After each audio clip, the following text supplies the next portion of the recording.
Which of the following statements about the British in Bengal are incorrect?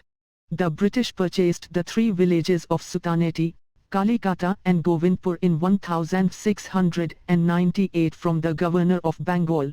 They fortified their factory at Sutanati in 1699 with the permission of the Mughal governor of Bengal. The fortified factory at Sutanati was named Fort William in 1700.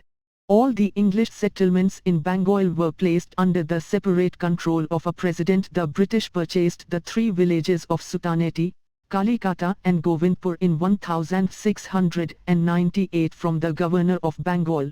They fortified their factory at Sutanati in 1699 with the permission of the Mughal governor of Bengal. The fortified factory at Sutanati was named Fort William in 1700. All the English settlements in Bengal were placed under the separate control of a president.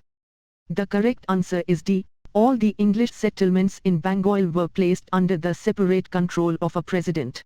The statement that all the English settlements in Bengal were placed under the separate control of a president is incorrect. The English settlements in Bengal were not placed under the